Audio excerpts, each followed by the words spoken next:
hard start. Yung pala, manipis na yung valve.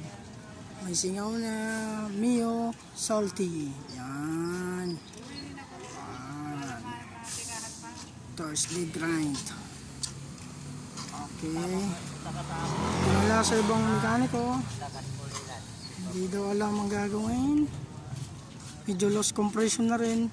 Yan. Refresh head tayo, boss. Yan. Tamang angulo lang. Okay, bye bye.